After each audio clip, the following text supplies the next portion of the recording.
এখন বাজে হলো সকাল 9টা। আর এখন আমি বসেছি পিনিকে খাওয়াতে। পিনিকে এখন সুজি খাওয়াচ্ছি। খাওয়াচ্ছি কি, ওর পিছনে ছুটছি আমি। ওর তো দৌড়াচ্ছে একবার এদিকে একবার ওদিকে।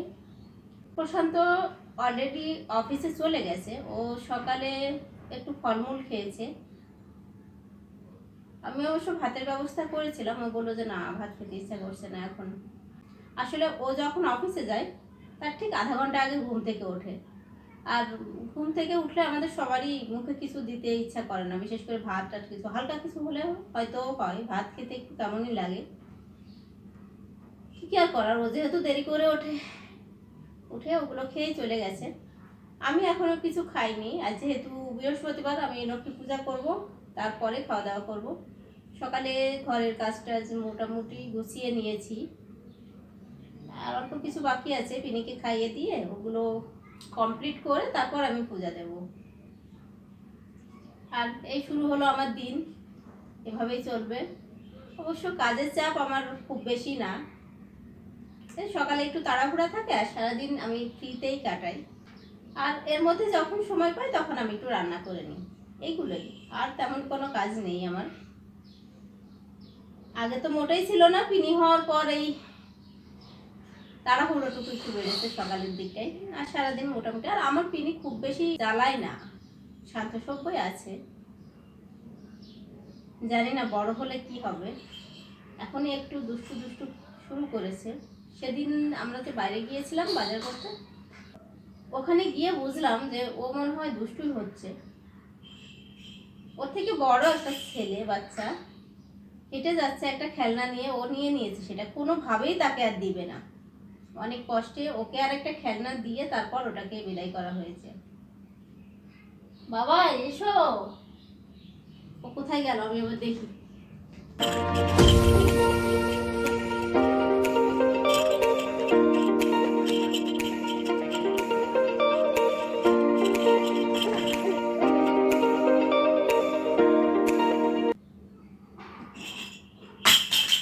এ বাবা পড়ে গেল, দিচ্ছি দাঁড়াও।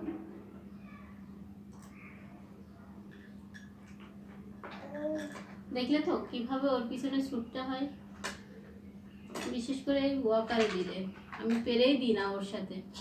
আর এমনিতে যদি ওকে মেঝেই ছেড়ে দিই তাহলে ওকে খুঁজেই পাবো না। সেদিন কি হয়েছে, ওকে মেঝেই ছেড়ে দিয়ে আমি বিছানা গুছাচ্ছি, ও কোথায় চলে গেছে। আমি পুরো রুমে খুঁজে বেড়াচ্ছি ওকে, খাটের নিচে খুঁজছি, কোথাও নেই। পাশের রুমে দেখছি, সেখানেও নেই। এখানে এসেছি, এখানেও নেই। পরে দেখি রান্নাঘরে টুকি টুকি শব্দ হচ্ছে। কি রে, যে দেখি ও থালা বাসন নিয়ে লেগে গেছে।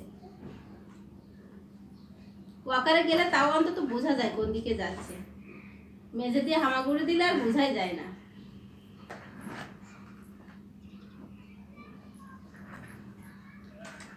চিনিকে খাওয়ানো শেষ, এখন ওকে একটু হাত মুখ ধোয়াতে হবে।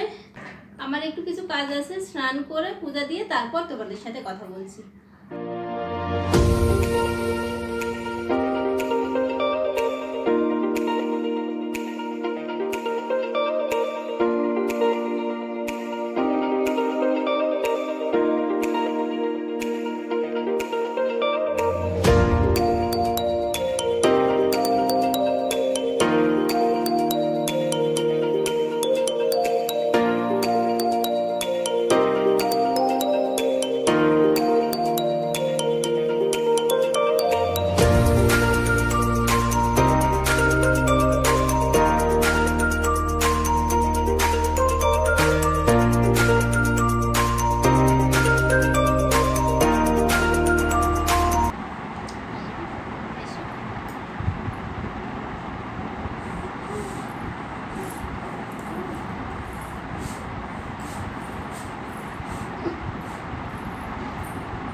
Hello, good evening.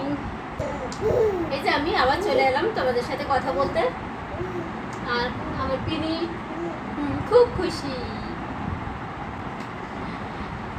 তো সেই যে তোমাদেরকে বললাম আবার সন্ধ্যায় দেখা হবে। এখন আবার এলাম। টিভি দেখছিলাম সন্ধ্যা থেকে। এইখানে এসো। দুপুরে পিনি একটু ঘুমিয়েছিল, একটু না বেশ অনেকটা সময় আজকে দুপুরে ও ঘুমিয়েছিল, আমি ঘুমাইনি। তোমরা তো দেখতেই পেলে আমি একটা সেলাইয়ের কাজ করছিলাম, কি করলাম সেটা তোমাদেরকে দেখাবো।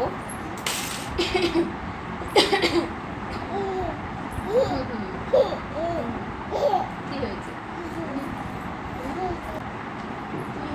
বাবা? জল পড়ে যাবে তো এটা দিয়ে, নিও না নিও না নিও না। সন্ধ্যার পর থেকে টিভি দেখে যাচ্ছি, রান্না টান্না আজকে কিছু হয়নি এখনো। প্রশান্ত না ফিরলে আমি রান্নাঘরে যেতে পারছি না, বুঝলি তো। আমার এই যে মাস্তান আছে, রান্নাঘরে গিয়ে হামলা দেবে। ওর ছোট ছোট দাঁত বেরিয়েছে তো, কোথায়ও কামড় দেবে না, বুঝতে পেরেছো? শুধু আমার নাকের মাথায় কামড় দেবে। না, কামড় দিও না। হ্যাঁ, এমনিতে বাচ্চাদের দেখা যায় যে দাঁত উঠলে যা পায় তাই কামড় দেয়, যেখানে সেখানে শরীরে যেখানে সেখানে কামড় দিয়ে দেয়। ও কিন্তু তা এখনো করেনি। আর এই কয়েকটা দিন দেখছি শুধু আমার নাকে কামড় দিয়েছে, আর কোথাও না। তো যেটা বলছিলাম, রান্না হয়নি তো, প্রশান্ত না আসলে করতে পারতেছি না, কারণ আমার মাস্তান কালকে দুপুরে ওর খাবারটা ফেলে দিয়েছে। ওর জন্য আমি আলাদা করে তরকারি রান্না করেছিলাম, ওটা নিয়েছি রান্নাঘরের মধ্যে রেখেছি, ও যে ফেলে দিয়েছে পুরোটা। তারপর কি আর করার, ওকে ডিম সেদ্ধ দিয়ে ভাত মাখিয়ে খাইয়ে দিয়েছিলাম। আর এখন একটা সিম্পল রান্না করব, সেটা তো তোমাদের সাথে শেয়ার করব। খুবই সিম্পল, দেখলেই বুঝতে পারবা। আর যেও না বাবা, এদিকে এসো, যেও না, এদিকে এসো। এসো, মামামের হাত ধরো, মামামের হাত ধরো। ধরো না, এই যে হামলা দিতে চলে গেছে, দেখেছেন? এখানেও হামলা দিচ্ছে, হামলাবাজ, যেখানে সেখানে হামলা দেয়। না বাবা, ওগুলো ধরো না, তুমি এটা নাও, এটা নাও। এখন ওয়েট করছি প্রশান্তর জন্যে, ও আসলেই তো রান্নাঘরে যাবো। অ্যাকচুয়ালি ও আজকে একটু লেট করে অফিস থেকে বের হয়েছে, এই জন্যে বাসায় আসতেও লেট হচ্ছে। ও প্রত্যেক দিন 6:30টার সময় বাসায় চলে আসে, আজকে অলরেডি 6:30 বেজে গেছে, এখনো আসেনি। বাই।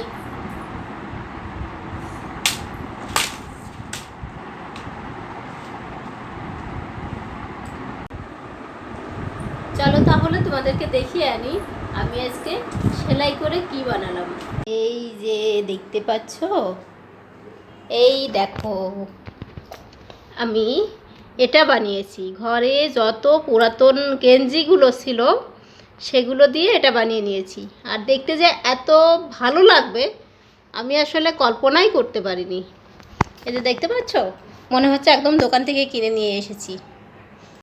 এটা আমি বেশ অনেক দিন আগেই শুরু করেছিলাম, মাঝখানে এসে অর্ধেকটা করার পর আর ভালো লাগছিল না দেখতে, এভাবেই ফেলে রেখে দিয়েছিলাম। আজকে মনে করলাম যে করেই হোক এটাকে আমার শেষ করতেই হবে। শুধু শুধু পড়ে আছে, আরও কিছু পুরাতন গেঞ্জি পড়েছিল ঘরে, যেগুলো প্রশান্ত বারবার বলছিল এগুলো ফেলো না কেন, ফেলো না কেন। তো যাই হোক, আজকে অনেকটা সময় নিয়ে এটা শেষ করলাম। তো শেষ করে তো আমি নিজেই অবাক, আমি ভাবতেই পারিনি যে এটা এতটা সুন্দর হয়ে যাবে।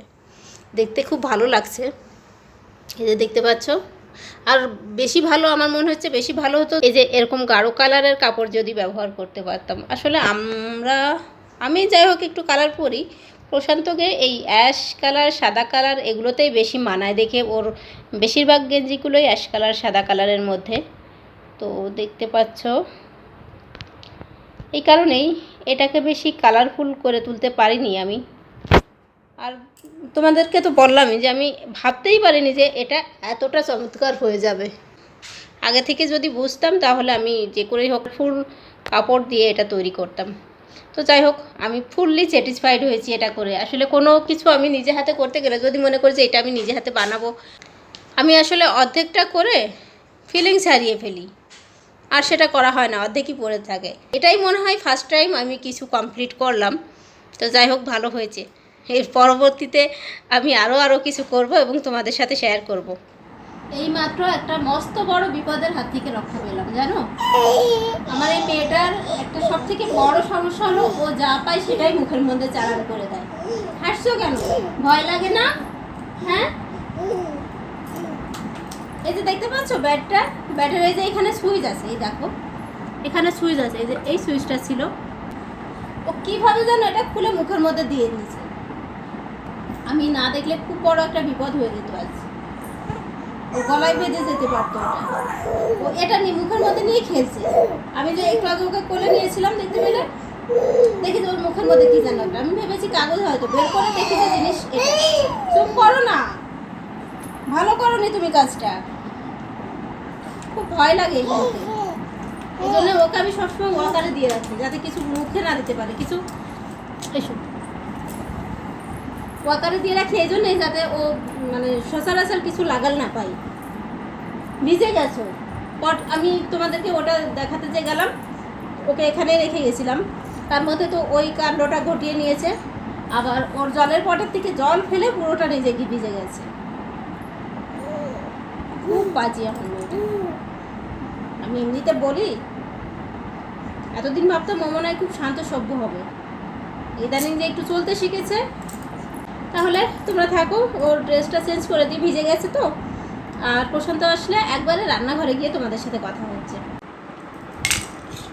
এই একটু আগে প্রশান্ত অফিস থেকে বাসায় ফিরলো, আর বাসায় ফিরেই ও দেখি রান্নাঘরে চলে গেছে। আর রান্নাঘরে গিয়ে আমাদের জন্য নুডলস বানিয়েছে, আর সেই নুডলসটা আমরা তিনজন এখন খেতে বসেছি। তো তোমরা দেখে নাও নুডলসটা কেমন হলো। এই যে দেখো নুডলসটা কেমন হয়েছে, দেখতে তো বেশ ভালোই লাগছে। আমি একটু খেয়ে দেখি আসলে কেমন হলো।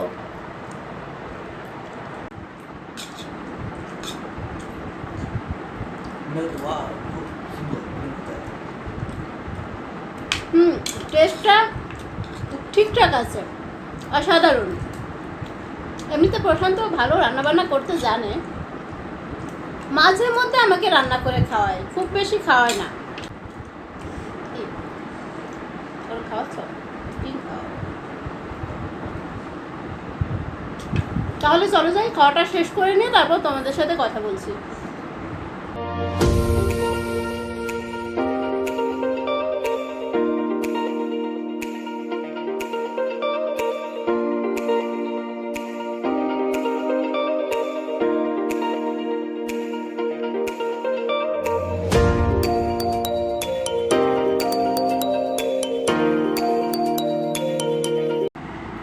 আমাদের এইমাত্র নুডলস খাওয়া শেষ হলো, আর নুডলসটা বেশ ভালো হয়েছে খেতে, এই জন্যে খাওয়াটাও একটু বেশি বেশি হয়ে গেছে। খেয়ে দিয়ে প্রশান্ত বলছে যে থাক, আজকে আর কিছু রান্না করো না, যা আছে ওটা দিয়েই খেয়ে নিই। আর ঘরে কালকের তরকারিটা আছে, ফ্রিজে রেখেছিলাম। প্রশান্ত বলছে যে ওটাই থাক, এখন আর কিছু রান্না করো না, ওটা দিয়ে আমরা খেয়ে নেব।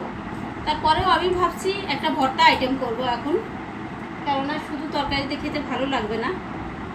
আর প্রশান্ত এখন পড়াশোনা করতে বসেছে, ওই জন্য পিরিকে নিয়ে এখানে বসে আছি। ওকে ছেড়ে দিলেই চলে যাবে ওর বাবার কাছে, গিয়ে ওর তো বাবার কাছে যাওয়ার না ব্যাপার হলো, ও যাবে ওই বইপত্র খাতাগুলো ধরবে, ছিঁড়বে। আর ও তো একটা পুরোপুরি কাগজখোর, যেইখানে দেখো কাগজ পেলেই বলছে সাথে সাথে মুখের মধ্যে ঢুকাই দেবে। তুমি বুঝতেও পারবা না যে ও কখন কাগজ নিল, কখন খেয়ে নিল। এমন করে, স্থির হয়ে থাকো না। তাহলে চলো আমি কীভাবে ভর্তাটা বানাই তোমরা দেখে নাও।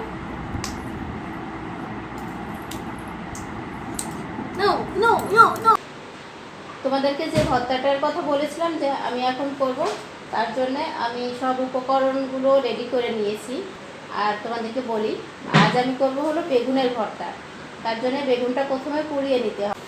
আর আমি কী কী উপকরণ নিয়েছি, কিভাবে করছি, সেটা এবার দেখতে থাকো। দেখো, বেগুন ভর্তা করার জন্য আমি নিয়েছি বেগুন, 2টা কাঁচামরিচ, 1টা কাঁচা পেঁয়াজ, আর কয়েকটা রসুনের কোয়া, আর একটা শুকনো মরিচ। আর দেখতে পাচ্ছ এই যে বেগুনটাকে আমি এইভাবে একটু চিড়ে নিয়েছি, এই যে একটু 3 জায়গায় 3টা চিড়ে নিয়েছি। আর এই চেরার মধ্যে আমি এই রসুনের কোয়াগুলো ঢুকিয়ে দেব। এই যে দেখো, আমি রসুনের কোয়াগুলোকে এইভাবে এর মধ্যে ঢুকিয়ে নিয়েছি। এভাবে যে রসুনের কোয়াটা ঢুকিয়ে নিয়েছি কেন বলো তো? কারণ কি, কাঁচা রসুন তো আর খাওয়া যাবে না। যেমন ভর্তার সাথে কাঁচা পেঁয়াজ মেখে নিলে খাওয়া যায়, বা অন্য কোনো আইটেমে সালাদ বলো, বা ভাতের সাথেও কাঁচা পেঁয়াজটা খাওয়া যায়। কাঁচা রসুনটা তো আর খাওয়া যাবে না। হয়তো বা অনেকেই পারে কাঁচা রসুন খেতে, অনেকে আবার ওষুধ হিসেবে খায়। আমি আসলে কাঁচা রসুনটা খেতে পারি না, তবে রসুনের যে কোনো আইটেম বা রসুন ভাজি আমার খুব ভালো লাগে। তোমরা আমার আগের ভিডিওতে হয়তো দেখেছো রসুন ভাজি করে আমি ভাত খেয়েছি। তো এভাবে দিয়ে দিলাম যাতে রসুনটাও বেগুনের সাথে সাথে সেদ্ধ হয়ে যায়। এবার এটাকে আমি পোড়াবো, চুলোর উপর দিয়ে পোড়াবো। এই যে দেখো, আমি চুলাটা জ্বালিয়ে নিয়েছি, আর চুলার তাপটা খুব বেশি জোরে দিইনি, বেশ আস্তে আস্তে আছে। আর এটার উপরে আমি এইভাবে দিয়ে একটু ঘুরিয়ে ঘুরিয়ে সেদ্ধ করে নেব। আর এই যে দেখতে পাচ্ছ শুকনো মরিচটা নিয়েছিলাম, এটাতে আমি তেল মাখিয়ে নিয়েছি। আর এটাকে এখন আমি চুলার পাশে রেখে দেব। এই চুলার হিটে এটা গরম হয়ে আস্তে আস্তে মচমচা হয়ে যাবে। এটা দিয়ে ভর্তা মাখাবো। আর বেগুনটা হতে যেহেতু অনেক সময় লাগবে, ততক্ষণে চলো তোমাদের সাথে একটু গল্প করে আসি। বেগুনটা তো বসিয়ে দিয়ে এলাম, ওটা হতে বেশ আর একটু সময় লাগবে। ততক্ষণ আমি একটু টিভি দেখে নিই। আর পিনিটা তো ঘুমিয়েছে মাত্রই। ইদানিং কি হয়েছে জানো তো, এই 3-4 দিন ধরে পিনিটা এই সময়টা এই 1:30 নাগাদ ঘুমিয়ে পড়ছে। আর দিনে তো তোমরা জানো এখন পিনি আর বেশি ঘুমাচ্ছে না। আর হচ্ছে কি, প্রশান্ত অফিস থেকে বাড়ি এসে একটু স্ন্যাক্স করে নিয়ে যখন স্টাডি টেবিলে বসে, পিনি তখন ওর পিছনে লাগে, ওর কোলে উঠবে। আর কোলে উঠার একটাই লক্ষ্য হলো বইগুলো ধরবে, ছিঁড়বে।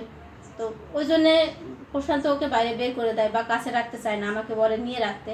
আমি যখন ওকে নিয়ে আসি এদিকে, তখন ও কান্নাকাটি শুরু করে।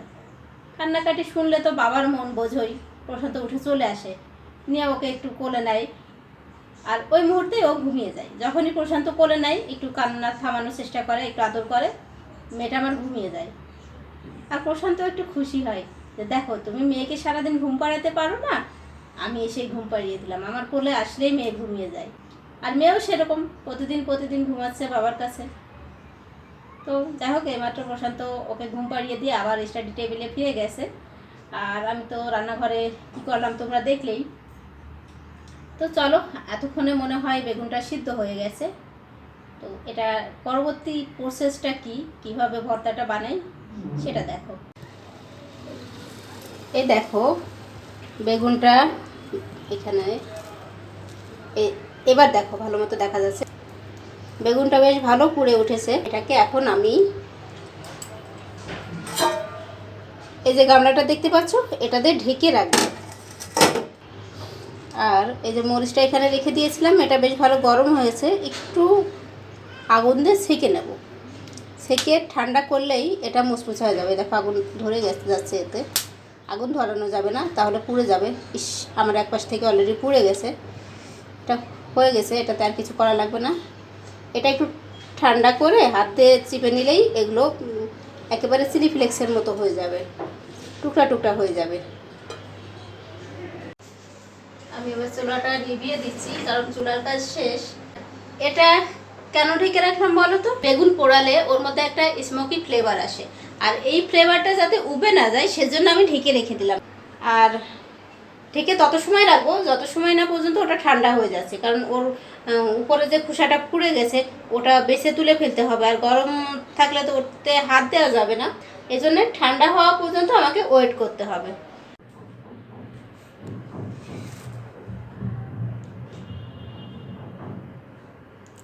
আমি আবারও ফিরে এলাম তোমাদের কাছে। দেখো, বেগুনটাকে এইভাবে পরিষ্কার করে নিয়েছি, আর এটুকু বাঁধিয়ে রেখেছি তোমাদের জন্য, তোমাদেরকে দেখাবো। বেগুনের উপরের যে পোড়া অংশটা ছিল সেটাই দেখো এভাবে টান দিলে উঠে আসবে। এই যে দেখতে পাচ্ছ, এরকম করে আমি পুরোটা ছাড়িয়ে নিয়েছি। এবার কি করতে হবে দেখো, আমি যে এখানে নিয়েছি মরিচ, পেঁয়াজ, আর এই যে শুকনো মরিচটা এই দেখো মশমশা হয়ে গিয়েছিল, ওটা ভেঙে নিয়েছি। আর এর সাথে দেবো একটু লবণ, আর দেবো একটু সরিষার তেল। দিয়ে ভালো করে মেখে নিতে হবে। মেখে নিতে হবে ওই ভর্তা যেভাবে মাখায় সেভাবে। আর মনে রাখবে এই বোটার অংশটা কিন্তু বাদ দিতে হবে। তাহলে চলো এটা মেখে নিই, তারপর কেমন দেখা যায় তোমাদেরকে একবার দেখিয়ে আমি খাওয়া দাওয়া করে নেব। অলরেডি 10টা বেজে গেছে। আর জানো তো পিনি এখনও ঘুম থেকে ওঠেনি। আমি চাইছি পিনি ওঠার আগে আমি খাওয়া দাওয়াটা কমপ্লিট করে নিই, যাতে করে পিনি উঠলে ওকে খাইয়ে দিতে পারি। আবার সেই বিকালে খেয়েছে, পরে আর তেমন কিছু খায়নি। ও নুডলসটা দেখলে ও হাত দিয়ে ওইভাবেই করেছে, খায় আর নি কিছু। তো ওকেও তো খাওয়াতে হবে, এই জন্যে তাড়াতাড়ি করে আমি খেয়ে নিলে ওকে খাওয়াতে সুবিধা হবে।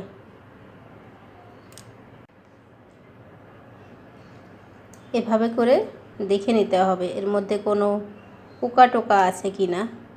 অবশ্য আমার বেগুনটা গায়ে কোনো ক্ষত ছিল না, পোকার গর্ত টাইপের কিছু ছিল না, এই জন্য মনে হয় ভিতরেও কিছু নেই। যাই হোক, আমি ভালো করে দেখে নিলাম।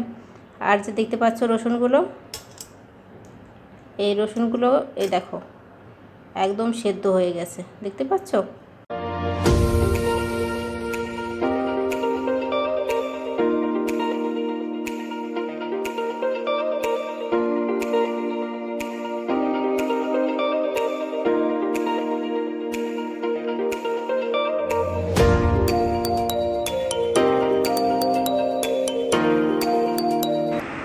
দেখো দেখো দেখো আমরা খেতে বসে গেছি। এই যে বেগুন ভর্তা নিয়েছি, আর আমাদের আছে হলো লাউ দিয়ে মাছের তরকারি। আর এটা হলো আমার প্লেট, এটা আমার বরের প্লেট। দেখতে পাচ্ছ, বরকে একটু বেশি বেশি দিয়েছি। তাহলে চলো আমরা খেয়ে নিই।